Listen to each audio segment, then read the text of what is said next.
नमस्ते दोस्तों, आप लोग कैसे हैं। आई होप कि आप सब बहुत अच्छे होंगे। दोस्तों आज इस वीडियो में हम चर्चा करने वाले हैं आरपीएफ की वैकेंसी के ऊपर। चर्चा हम इसलिए कर रहे हैं ना दोस्तों कि रेलवे ने जो कैलेंडर जारी किया है उसमें तमाम वैकेंसी का चर्चा किया है, मगर एसआई पोस्ट जो कि दोस्तों आरपीएफ के थ्रू आने वाला है और कांस्टेबल का पोस्ट जो कि दोस्तों आपका आरपीएफ के थ्रू आने वाला है उसका कहीं चर्चा नहीं है। तो संपूर्ण जानकारी आपको इस वीडियो में बताएंगे। इसका वैकेंसी दोस्तों पहले मैं क्लियर कर दूं, वैकेंसी आपको आ रहा है। हाँ, आप लोग पूछ सकते हो सर कैलेंडर में क्यों नहीं है। मैं ये बताऊंगा आपको कैलेंडर में उसका चर्चा क्यों नहीं किया गया।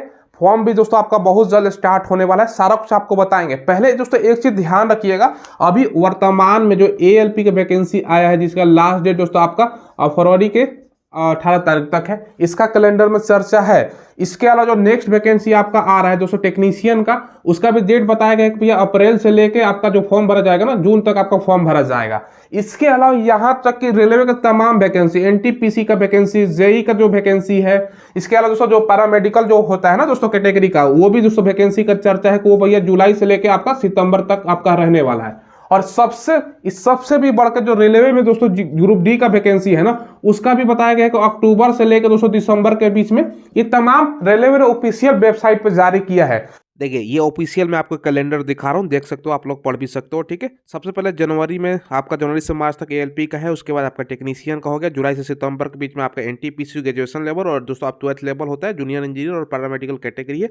और लास्ट में दोस्तों आओगे ना तो यहाँ लेवल 1 का जो लिखा गया है ना दोस्तों, अक्टूबर से दिसंबर के बीच में, लेवल 1 वाला को ही ग्रुप डी बोलते हैं। ठीक है, इसी को देखकर बच्चे सोच रहे हैं कि सर इससे पहले 1 महीने पहले तो एक नोटिस जारी हुआ था जिसमें बताया गया था कि रेलवे में कांस्टेबल का दोस्तों आपका 2000 पोस्ट, ठीक है, और एसआई का दोस्तों आरपीएफ का इसमें दोस्तों आपका 250 पोस्ट, ठीक है, कुल मिलाकर आपका 2250 पोस्ट का चर्चा था।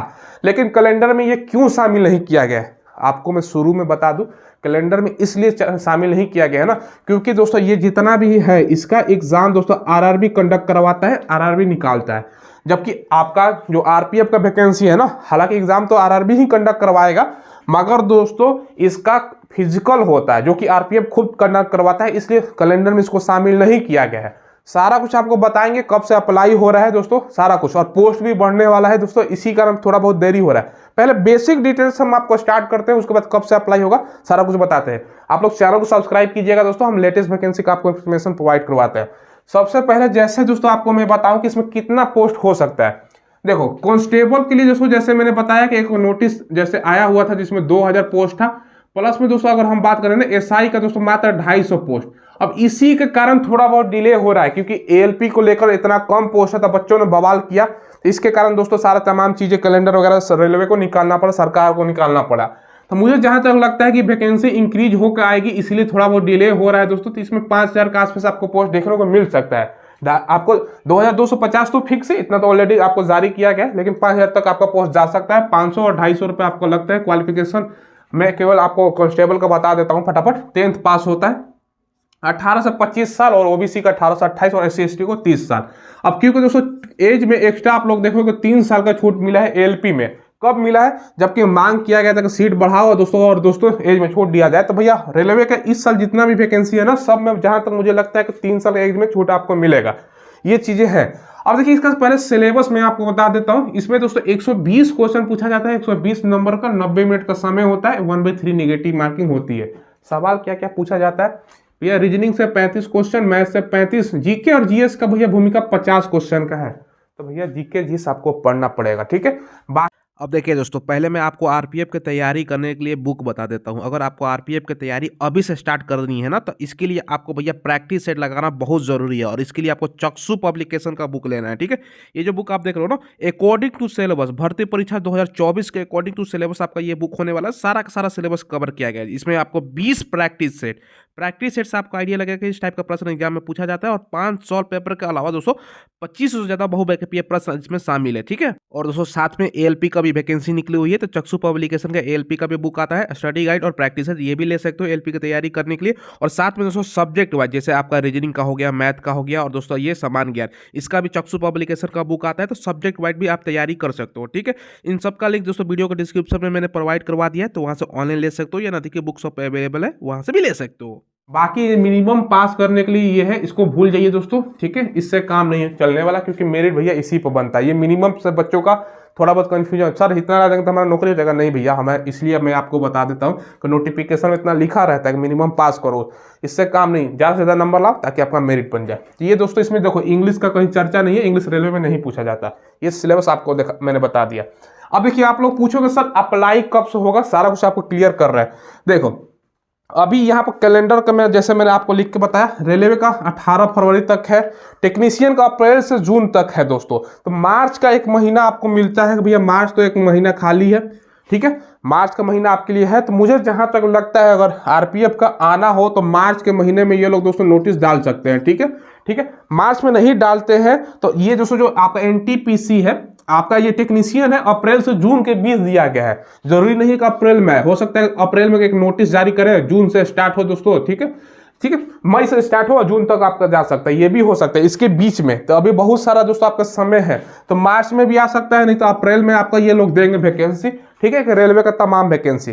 कैलेंडर में इसलिए शामिल नहीं है क्योंकि दोस्तों इसमें फिजिकल जो कि आरपीएफ खुद कंडक्ट करवाता है और सीट बढ़ाने का भी चर्चा चल रहा है, इसको लेकर डिले हो रहा है। इसी कारण दोस्तों आपको अब श्योर रहिएगा कि आरपीएफ का भी वैकेंसी आ रहा है। हाँ, सीट तो दोस्तों जितना है 5000 से कम ही आपका, मुझे जहां तक लग रहा है 2250 दोनों मिला के है कि इतना सीट तक आपका कंफर्म है, जो कि रेलवे ने ऑलरेडी ऑफिशियल निकाला हुआ है। बाकी 5000 तक बढ़ के हो सकता है, वो अलग चीजें हैं। तो मार्च अप्रैल तक आपको नोटिस देखने को मिलेगा जहां तक मुझे लगता है, ठीक है। और इसमें पहले आपका एग्जाम होता है जो कि ऑनलाइन होता है, उसके बाद आपका फिजिकल होता है, फिजिकल पीईटी पीएमटी, बाकी डीबी। पीईटी मतलब फिजिकल एफिशिएंसी टेस्ट यानी रनिंग, उसके बाद दोस्तों आपका पीएमटी मतलब फिजिकल मेजरमेंट, मतलब नाप होता है, हाइट चेस्ट वगैरह वो सब। जो इसमें वैकेंसी होता है, सैलरी आपको 30,000 का अप्रोक्स देखने को मिल जाएगा। बाकी दोस्तों मेरिट आपका रिटर्न पर बनता है। अब हाइट कितना चाहिए समझिएगा, 165, और दोस्तों फीमेल का 157 सेंटीमीटर। अब आप लोग पूछोगे सर एज कब से काउंट होगा, देखो रेलवे के तमाम वैकेंसी दोस्तों आप लोग देखोगे ना, एज आपका काउंट जो हो रहा है ना, एक दोस्तों मुझे जहां तक लगता है कि 1 जुलाई से दोस्तों एज काउंट होगा 2024 से, रेलवे का इतना जुलाई से ही काउंट करता है, ये भी ध्यान रखिएगा। बाकी चेस्ट 80 से 85 सेंटीमीटर, फीमेल का तो लगता ही नहीं है। रनिंग कितना होता है ये ध्यान समझिए, रनिंग बहुत ही इंपॉर्टेंट है, इसमें 1.6 किलोमीटर का आपका रनिंग है भैया। और समय कितना है, 5:45 का समय है, 5 मिनट 45 सेकेंड। नॉर्मली आप देखते हो ना कि 6 मिनट कम से कम समय मिलता है, लेकिन आरपीएफ ऐसा है जिसमें रनिंग बहुत ही दोस्तों मुश्किल होता है। और फीमेल का 800 मीटर 3:45 का फीमेल का समय दिया जाता है, ये ध्यान रखिएगा। बाकी हाई जंप 4 फीट और फीमेल का 3 फीट। और दोस्तों लॉन्ग जंप की अगर हम बात करें ना तो 14 फीट दोस्तों, ये थोड़ा सा आपको प्रैक्टिस जब तक नहीं करोगे, थोड़ा सा वजन कम नहीं रहेगा तब तक मुश्किल है।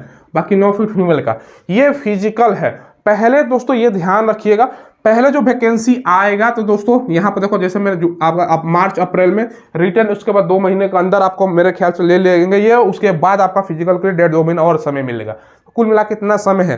तो रेलवे में दोस्तों इस साल वैकेंसी का भले संख्या कम हो, मगर दोस्तों लाइन लगा कर आपके पास एग्जाम देने का मौका है। एएलपी का पहले दोगे, फिर टेक्नीशियन है, फिर दोस्तों आपका आरपीएफ है, एनटीपीसी है, जूनियर इंजीनियर का है, पैरामेडिकल जो आपका कैटेगरी का पोस्ट हो गया वो हो गया, ग्रुप डी का जो करोड़ों बच्चे जिसमें फॉर्म भरते हैं, पिछला बार 1,15,00,000 फॉर्म गिरा था। हाँ, इस बार हो सकता है कि इसमें आईटीआई जोड़ दिया जाए तो बच्चे कम अप्लाई करें, मगर फिर भी दोस्तों वैकेंसी कम है।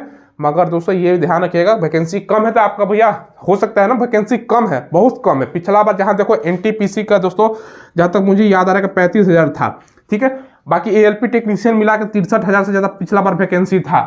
अब दोस्तों इतना वैकेंसी कहाँ आ रहा है, एएलपी का मात्र दोस्तों 5600-5700 के बीच में वैकेंसी आया है, ठीक है। बाकी दोस्तों जहां तक टेक्नीशियन का 9,000 ये लोग सीट दे रहे हैं। पिछले बार दोस्तों आपका मिलाकर दोनों का भैया कितना था, 9 और 6,000, मान लो 14-15,000 वैकेंसी इस बार है, पिछले बार 63,000 था। तो कंपटीशन कितना ज़्यादा बढ़ रहा है।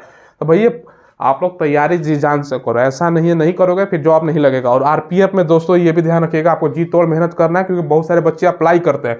हाइट में ज़्यादा प्रॉब्लम नहीं होता है, क्योंकि बच्चे पहले अप्लाई करते हैं, फिजिकल में फेल होते हैं तो वो अलग चीज़ है। पहले तो भैया रिटर्न का कटअप तो वो बढ़ा देते हैं ना, मेरिट का उतना बढ़े चाहे ना बढ़े, लेकिन दोस्तों रिटर्न का कटअप हाई चला जाता है, क्योंकि सभी बच्चे जो ये सब एग्जाम की भी तैयारी करवाते हैं वो अप्लाई करते थे। तो ये बेसिक आपको बताना था, आप लोगों को मैंने बता दिया कि आरपीएफ की वैकेंसी आ रही है, कैलेंडर में नहीं है लेकिन अलग से इसका निकाला जाएगा।